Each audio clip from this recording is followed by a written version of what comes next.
British Advanced Pain Clinic, Noppimayam Surgery Duram. For appointments 9155515563. నమస్తే, welcome to iDream inside politics with Kavitha.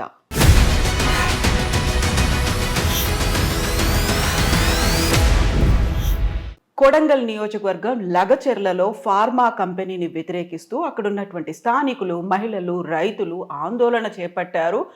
ఎన్యూమరేటర్లు collector మీద కూడా దాడి చేశారు. అసలు ఎందుకని ఫార్మా కంపెనీ అనగానే అక్కడున్నటువంటి స్థానికుల్లో వ్యతిరేకత వస్తుంది?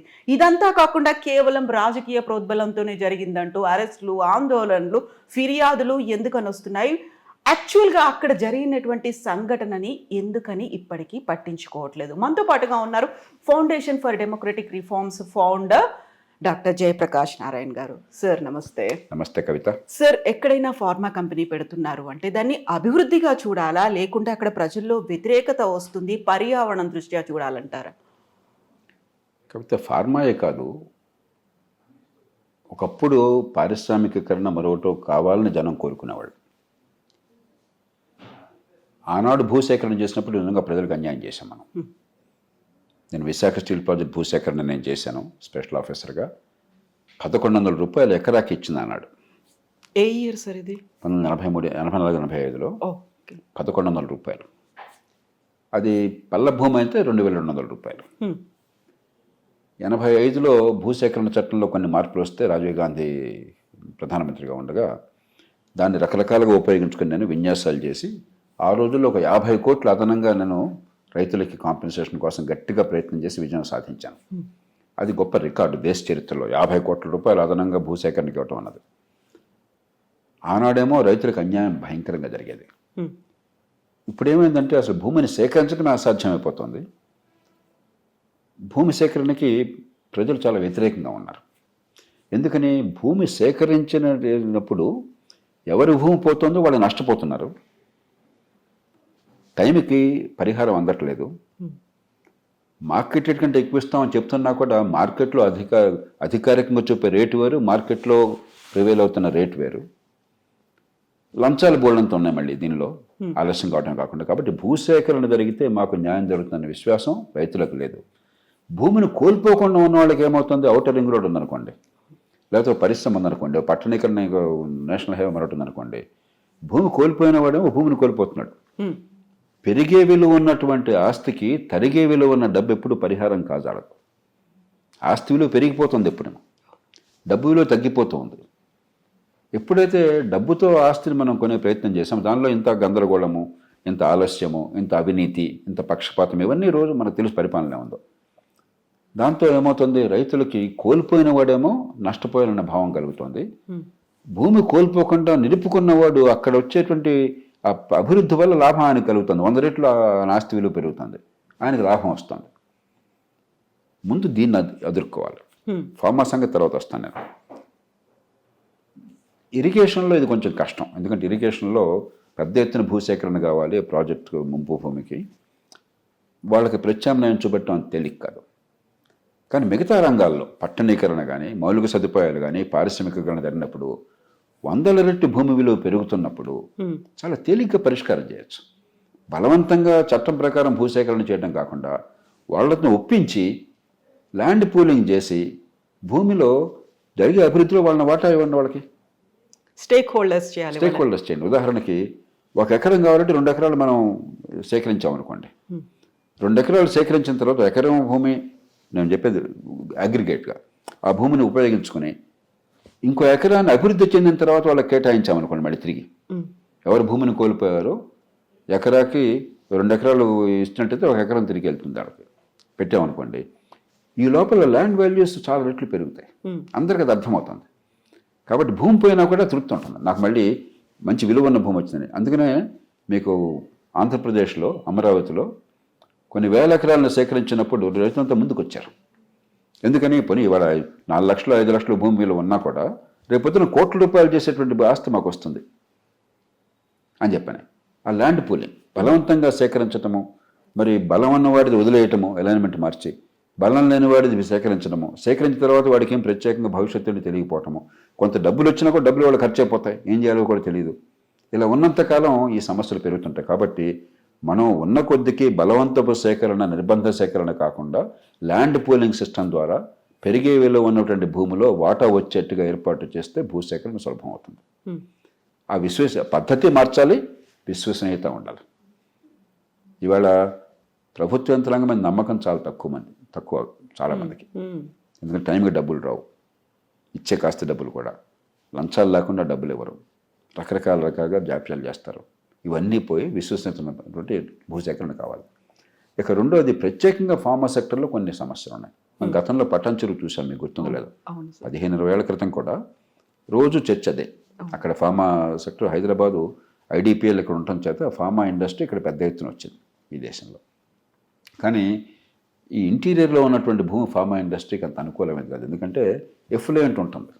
ఒకటి, ఎఫ్లూయెంట్ ట్రీట్మెంట్ సరిగ్గా జరగలేదు, నిబంధనలు సరిగ్గా పాటించలేదు, ఎన్ఫోర్స్ చేయలేదు. పొల్యూషన్ కంట్రోల్ బోర్డు మీద నీకు పేరు చెప్తాం, కానీ వాస్తవానికి సరిగ్గా జరగలేదు.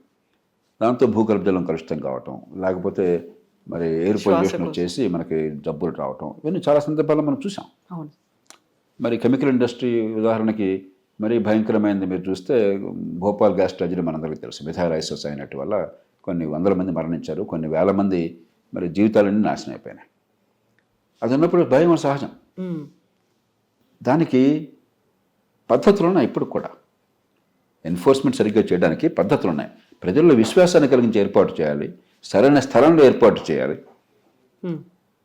మూడోది, ఆ ఎఫ్లూయెంట్ ప్రాసెసింగ్ సరిగ్గా జరిగి విష పదార్థాలు భూమిలోకి చేరవు, గాలిలోకి వెళ్ళవని చెప్పి నమ్మకాన్ని కలగజేయాలి.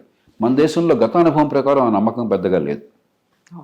ఎక్స్పీరియన్స్ చాలా ఉన్నాయి కాబట్టి ఫార్మా ఇండస్ట్రీని ఎక్కడ అనువైనదో ఆ పొల్యూషన్ని మేనేజ్ చేయడానికి, సమాజాన్ని కలుషితం చేయకుండా, చుట్టూ ఉన్న జీవితాన్ని నాశనం చేయకుండా ఎక్కడ అనువైందో అక్కడ ఏర్పాటు చేయాలి. చాలా స్ట్రిక్ట్ రెగ్యులేషన్ ఉండాలి. ఆ పద్ధతులు అసాధ్యం కాదు. ఉదాహరణకి భోపాల్ గ్యాస్ ట్రాజడీ గురించి చెప్తాను మీకు. ఉదాహరణకి మిథైల్ ఐసోసైనేట్ అక్కడ పెట్టకుండా స్మాల్ క్వాంటిటీ ఉంచారనుకోండి, ఆ చుట్టూ ఉన్న సమాజానికి ఎక్కేలాంటిది ఉంది, అది చాలా ప్రమాదకరమైనది. ఏమైనా ప్రమాదం వస్తే ఈ రకం చర్యలు తీసుకోవాలని ముందుగానే బాగా అవగాహన ఉందనుకోండి, ఆ ట్రాజడీ ఉండేది కాదు. ఒక తడిగుడ్లతో మొహాన్ని కప్పుకొని దాని ద్వారా గాలి పీల్చినట్టయితే మిథైల్ ఐసోసైనేట్ వల్ల జనం చచ్చిపోయేవాడు కాదు. కానీ మనకేమైంది, పారిశ్రామికీకరణలో సామాన్య ప్రజలకు ఏమీ తెలియకుండా అపోహలు పెరుగుతాయి, భయం పెరుగుతుంది. తెలియనితనం వల్ల నష్టం ఎక్కువ జరుగుతుంది ఏమైనా ప్రమాదం వస్తే. మనం అసలు ప్రజల్ని ఒకప్పుడేమో పట్టించుకోవడం కాదు అసలు ప్రజలకి. తర్వాత ఈ పబ్లిక్ హీరింగ్స్ అవి పెట్టారు. పబ్లిక్ హీరింగ్స్లో ఏమైంది, విషయం తెలియకుండా అదిగో పులంటే ఇదిగో తోక, ఒక ఆవేశాన్ని రెచ్చగొట్టడం, కొంతమంది మధ్య దళారీలు వాడి లాభం కోసం చెప్పిన వాడి జనాన్ని రెచ్చగొట్టడం, ఇవంతా కూడా ఒక తమాషా అయిపోయింది. ప్రజాస్వామ్య ప్రక్రియను కూడా భ్రష్టు పట్టిస్తున్నాం. కాబట్టి ఇవన్నీ కూడా సరళీకరించి ప్రజలకు పూర్తి పారదర్శకతతో, విశ్వాసం కలిగే రీతిలో, నష్టం కాదని నమ్మించే బాధ్యత మనది. అది మాటలతో కాదు, చేతులతో ఉండాలి. రెండోది, లొకేషన్ డెఫినెట్గా చాలా ఆలోచించి పెట్టాలి. ఎక్కడ పెడితే ఇక్కడ భూమి ఉంది, నా నియోజకవర్గం కాబట్టి పెట్టండి అని చెప్పి అంటాం కూడా సరైనది కాదు. అది అక్కడ ఖచ్చితంగా పొల్యూషన్ని ఇబ్బంది లేకుండా కంట్రోల్ చేసే పరిస్థితి ఉండేట్టుగా సహజ వనరులు చూసుకుని చేయాలి తప్ప ఇష్టం వచ్చినట్టు చేయకూడదు.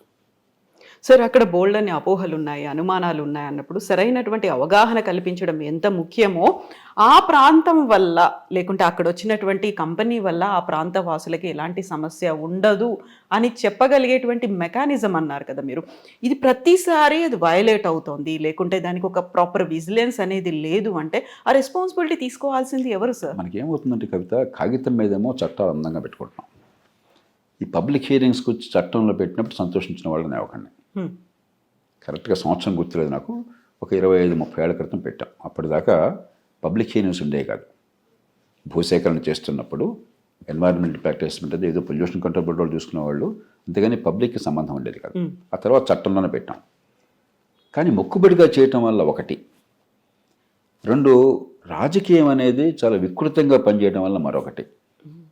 ఆ ప్రాంత అభివృద్ధి, ఆ రాష్ట్రం లేక దేశ అభివృద్ధి, అక్కడ సమతూకాన్ని పాటించి ఏం చేయాలని చెప్పినది చర్చ కాకుండా, మీరు చేస్తే నేను అడ్డుకుంటాను, నేను చేస్తే మీరు అడ్డుకుంటారు. ఇదే మనుషులు అధికారంలోకి వస్తే వాడి తీరు మారుతుంది, అధికారంలో బయటకు వెళ్తే వాడి తీరు మారుతుంది.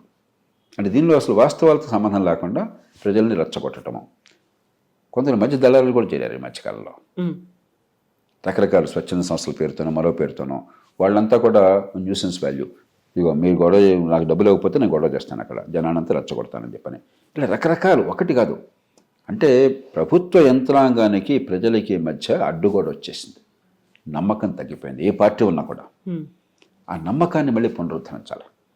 ఒక అధికారి కానీ ఒక నాయకుడు ఒక మాట చెప్తే 100% మనం నమ్మొచ్చు అనే విశ్వాసం కలిగించే వ్యవస్థ నిర్మాణం జరగాలి. రెండోది మొక్కుబడిగా కాగితం మీద పెట్టడం కాకుండా దాని స్ఫూర్తిని అర్థం చేసుకుని చేయాలి.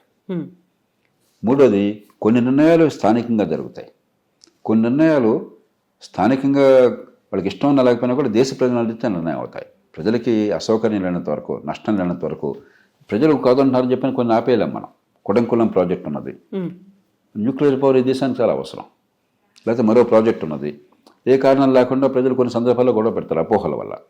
దానికి మనం లొంగిపోతే దేశం నడవదు. వెరీ రీసెంట్గా దామచర్లలో అయినటువంటి నేవీ రాడార్. ఎగ్జాక్ట్లీ. అట్లాగే కేరళలో పోర్ట్ ప్రాజెక్టు. కాబట్టి ప్రజలకి నచ్చ చెప్పే ప్రయత్నం చేయాలి, అర్థమయ్యేట్టు చేయాలి, వాళ్ళ భావాన్ని పరిగణలో తీసుకోవాలి. కానీ కొన్ని నిర్ణయాలు స్థానికంగా నిర్ణయం కావాలి, కొన్ని నిర్ణయాలు జాతీయంగా నిర్ణయం కావాలి. అంతేగాని ఇక్కడ ఏం జరిగినా కూడా నేను చెప్తుంది వినకపోతే నేను ఒప్పుకొని చెప్పంటే దేశం నడవదు. అలాగే ప్రజల్ని బేఖాతరు చేసి వాళ్ళని మోసపుచ్చి అబద్ధాలు ఆడి లేకపోతే బలవంతంగా దమననీతి ఉపయోగించి చేస్తా ఉన్నా కూడా దేశం నడవదు. రెండింటికి మధ్య సమతూకం కావాలి. సరే, ఇప్పుడు లగచెర్లలో అక్కడ ఉన్నటువంటి రైతులు, మహిళలు, స్థానికులు అందరూ కూడా కలెక్టర్ మీద దాడి చేశారు, ప్రజాభిప్రాయ సేకరణకు వస్తున్నటువంటి అధికారుల మీద దాడి చేశారని. ఇలాంటి సంఘటన గతంలో ఎప్పుడు జరగలేదు. ఈవెన్ కలెక్టర్ మీద దాడి చేయడం అనేది అక్కడ దానిలో ఉన్నటువంటి వ్యతిరేకతగా చూడాలా, లేకుంటే రాజకీయ ప్రోద్బలం ఉంది బయటి వాళ్ళు వచ్చి దీన్ని చేశారు అనే యాంగిల్లో కేసులు? అక్కడ సందర్భం నాకు తెలియదు కాబట్టి నేను వ్యాఖ్యానించలేను. సార్, అన్నీ ఉండొచ్చు. ఇప్పుడు సోషల్ మీడియా యుగంలో ఇదిగో పూలంటే అదిగో తోక, దున్నపోతిని దూడం కట్టేయడం, నిజానికి అబద్ధానికి మధ్య అడ్డు కూడా జరిగిపోయింది. రెచ్చగొట్టడం చాలా తేలికైపోయింది. రెండోది, ప్రజల్లో అపోహలు వెళ్ళినంత వేగంగా వాస్తవాలు వెళ్ళాలి. మూడోది, పరిపాలన యంత్రాంగం అంటే నమ్మకం పోయింది, విశ్వసనీయత లేదు. పరిపాలన ఉన్న వాళ్ళు కూడా చాలామంది, అందరూ కాకుండా కూడా రాజును మించిన రాజభక్తి చూపెడుతున్నారు.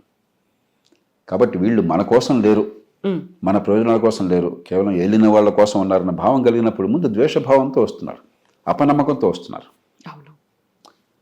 మరి కొన్ని ముందు జాగ్రత్తలు తీసుకోవటం, ప్రజలకు వాస్తవాన్ని చెప్పటం, రోజువారీ పరిపాలనలో ఈ మనిషి నిజాయితీగా ప్రజలకు న్యాయం చేస్తారు అన్న నమ్మకాన్ని కలిగించకపోవడం. మీరు శాంతి భద్రతల సమస్య అనేది స్విచ్ ఆన్ చేస్తే ఆఫ్ చేస్తే లైట్ కాదు. మీకున్న విశ్వసనీయత, రోజువారీ పరిపాలనలో మీరు నిష్పాక్షికంగా, నిజాయితీగా, సమర్థంగా సేవలు అందిస్తున్నారు, ప్రజల బాధలు పట్టించుకుంటున్నారు, హేతుబద్ధంగా ప్రవర్తిస్తున్నారు అన్న నమ్మకం ఉందనుకోండి, అప్పుడు మీ మాటకి విలువ ఉంటుంది. ఏ సమస్యనో సులభంగా పరిష్కరించవచ్చు. ఆ నమ్మకం పూర్తిగా పోయిందనుకోండి, ఇక మీరు మాకు శత్రువే తప్ప మనకు అక్కడ చర్చకి అవకాశం లేదు. మీకు నాన్నా పులి అన్నట్టుగా 90 సార్లు మీరు చెడు చేస్తూ ఉంటే, పై వాళ్ళ మాటలకు లొగ్గి వాళ్ళు పనులు చేస్తుంటే 91సారి నిజాయితీగా చేసినా కూడా నాకు నమ్మకం లేదు నాకు. కాబట్టి నేను ముందుగా మీరంటే అపనమ్మకంతోనే నేను వస్తాను. మీరు నా మాట వింటారన్న భావం నాకు లేదు, నన్ను ఒప్పిస్తారన్న భావం నాకు లేదు. కాబట్టి ఒక ద్వేషభావం, ఒక విరోధ భావం వచ్చింది. అది వచ్చిన తర్వాత మనం చట్టం ఉపయోగిస్తామంటే కూడా ఉపయోగం లేదు.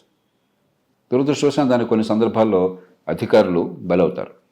కొందరు అధికారులు స్వయంకృతాపరాధం, మరికొందరు వాళ్ళు ఏ తప్పదని లేకపోయినా కూడా ఉన్నటువంటి పరిస్థితులకి బానిసలు అవటం.